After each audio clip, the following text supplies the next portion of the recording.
जय श्री राधे कृष्ण।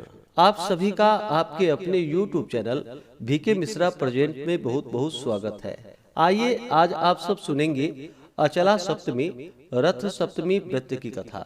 माघ मास शुक्ल पक्ष की सप्तमी को इस दिन को माघी सप्तमी, सूर्य सप्तमी, रथ सप्तमी, आरोग्य सप्तमी, अचला सप्तमी आदि नामों से जाना जाता है। इस दिन विशेष प्रकार से गंगा स्नान करना, दान पुण्यों का कार्य करना, भगवान सूर्य देव की आराधना करने का विशेष महत्व माना गया है। इस दिन सूर्य देव की आराधना करना जो कि बड़ा ही शुभ फलदायी माना गया है।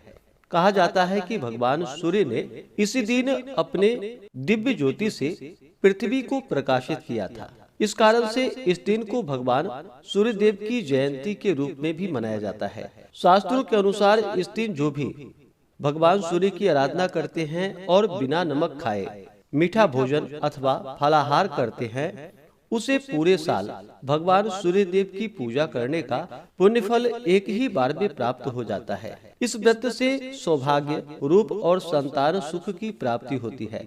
इस दिन सूर्य भगवान को दीप दान करे तो महान पुण्य फलों की प्राप्ति होती है। तो आइए सुनते हैं अचला सप्तमी रथ सप्तमी से जुड़ी हुई पौराणिक कथा।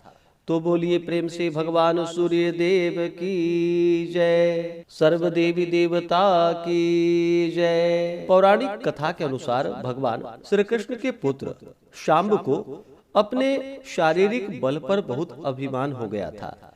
एक बार दुर्वासा ऋषि भगवान श्री कृष्ण से मिलने के लिए आए। वे बहुत अधिक दिनों तक तप करके आए थे और इस कारण उनका शरीर बहुत ही दुर्बल हो गया था। शाम्ब उनकी दुर्बलता को देखकर जोर जोर से हंसने लगा और अपने अभिमान के चलते उनका अपमान कर बैठा। तब दुर्वासा ऋषि अत्यंत क्रोधित हो गए और शाम्ब की धृष्टता को देखकर उसे कुष्ठ होने का श्राप दे दिया। शाम्ब की यह स्थिति देखकर भगवान श्री कृष्ण ने उसे भगवान सूर्य की उपासना करने के लिए कहा। पिता की आज्ञा मानकर शाम्ब ने भगवान सूर्य देव की आराधना करना प्रारंभ किया, जिसके फलस्वरूप कुछ ही समय पश्चात उसे कुष्ठ रोग से मुक्ति प्राप्त हो गई और सूर्य व्रत करने और सूर्य के प्रति अटूट भक्ति के फलस्वरूप शाम्ब एक बार फिर अपनी सुंदरता और आकर्षक काया को प्राप्त किया। अतः जो श्रद्धालु सप्तमी के दिन भगवान सूर्य की आराधना विधिवत तरीके से करते हैं, उन्हें आरोग्य, पुत्र और धन की प्राप्ति होती है।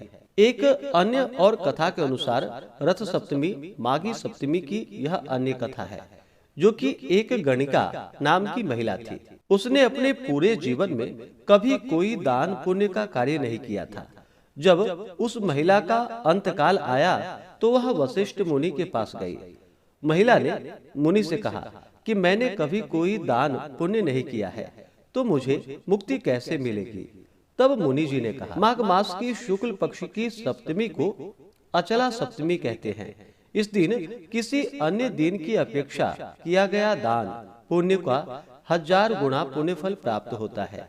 इस दिन पवित्र नदी में स्नान कर भगवान सूर्य को जल दे और दीप दान करे तथा दिन में एक बार बिना नमक का भोजन करे। ऐसा करने से महान पुण्य फलों की प्राप्ति होगी। गणिका ने वशिष्ठ मुनि द्वारा बताई गई हर बात का सप्तमी के दिन व्रत और विधि पूर्वक कार्य किया।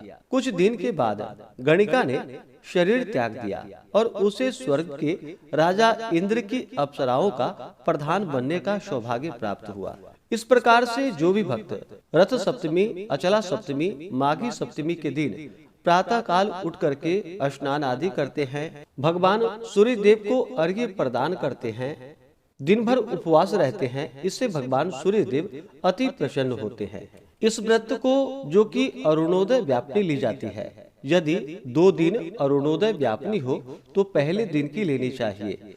स्नान के विषय में यह स्मरण रहे कि जो माघ स्नान करते हो वे इस दिन अरुणोदय पूर्व दिशा की प्रातःकालीन लालिमा होने पर और भानु सप्तमी के निमित्त स्नान करने वालों को सूर्योदय के बाद स्नान करना चाहिए। स्नान करने से पहले आक के 7 पत्तों और बेर के 7 पत्तों को कशुंभा की बत्ती वाले तिल तैल पूर्ण दीपक में रखकर उसको सिर पर रखे और सूर्य का ध्यान करके गन्ने से जल को हिलाकर दीपक को प्रवाह में बहा दे। दिवोदास के मतानुसार दीपक के बदले आक के 7 पत्ते सिर पर रखकर एक से जल को हिलावे और नमस्ते रुद्र रूपाया रसानाम पतये नमः वरुणाय नमस्तेस्तु ऐसा पढ़कर दीपक को बहा दे।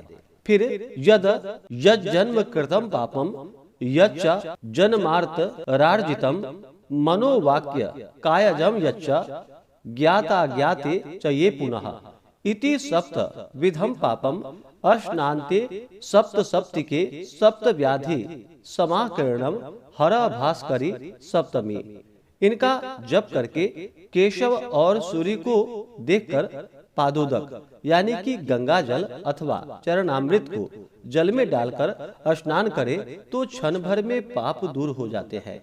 इसके बाद अर्घ्य में जल, गंध, अक्षत, पुष्प, दुर्वा, 7 अर्क पत्र और 7 बदरी पत्र रखकर सप्त सप्ती वह प्रीता सप्तलोक प्रदीपनम सप्तम्याम सहितो देव गृहाना अर्घ्यम दिवाकर से भगवान सूर्य को और जननी सर्वलोकानाम सप्तमी सप्त सप्तिके सप्तव्या हृतिके देवी नमस्ते सूर्य मंडले से सप्तमी को अर्घ्य दे। इस दिन तालक दान के निमित्त नित्य नियम से निवृत्त होकर चंदन से अष्टदल लिखे।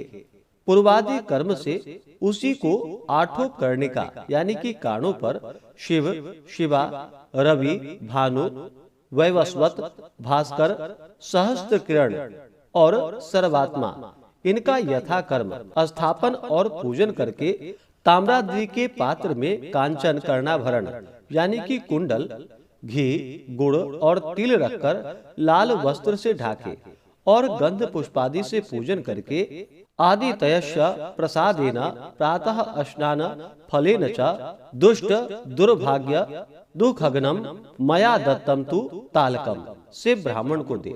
भानु सप्तमी के निमित्त प्रातः स्नानादि से निश्चिंत होकर समीप में सूर्य मंदिर हो तो उसके सम्मुख बैठे अथवा स्वर्णादिकों की छोटी मूर्ति हो तो उसे अष्टदल कमल के बीच में स्थापित कर ममाखिल कामना सिद्ध्यर्थे सूर्य नारायण प्रीतये च सूर्य पूजन करिष्ये ऐसा कह करके अपने नाम, गोत्र, स्थान आदि का उच्चारण करके संकल्प ले और फिर ओम सूर्याय नमः इस नाम मंत्र से अथवा पुरुष सूक्त आदि से आवाहन आदि षोडशोपचार पूजन करे। ऋतु काल के पत्र, पुष्प, फल, खीर, मालपुआ, दाल, भात या दध्यो दनादि का नैवेद्य निवेदित करे और भगवान को सर्वांग पूर्ण रथ में विराजमान करके गायन वादन और स्वजन परिजनादिकों को साथ लेकर नगर भ्रमण कराकर यथास्थान स्थापित करे।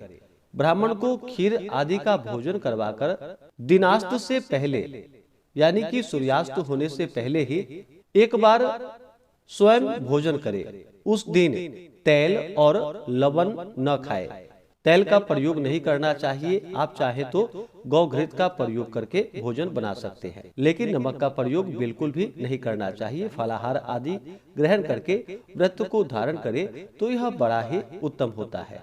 इसमें भी महती सप्तमी मत्स्य पुराण के अनुसार इसी माघ शुक्ल सप्तमी को रथारूढ़ सूर्य नारायण का पूजन करके उपवास करे तो 7 जन्म के पाप दूर होते हैं।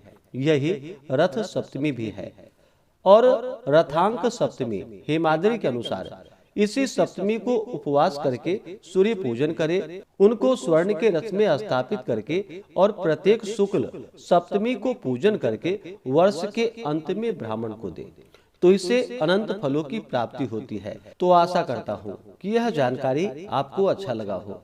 इसी प्रकार से ज्ञानवर्धक जानकारियाँ प्राप्त करते रहने के लिए, व्रत पूजा के बारे में जानने के लिए, कथा को सुनने के लिए चैनल पे अगर आप पहली बार आए हैं तो चैनल को लाल बटन दबा करके सब्सक्राइब करें, साथ में बेल आइकन घंटी को दबाएं ताकि आने वाली वीडियो का नोटिफिकेशन आपको समय से मिलता रहे। वीडियो को लाइक करें, शेयर करें। सुखी रहे और स्वस्थ रहे। जय श्री राधे कृष्ण। धन्यवाद।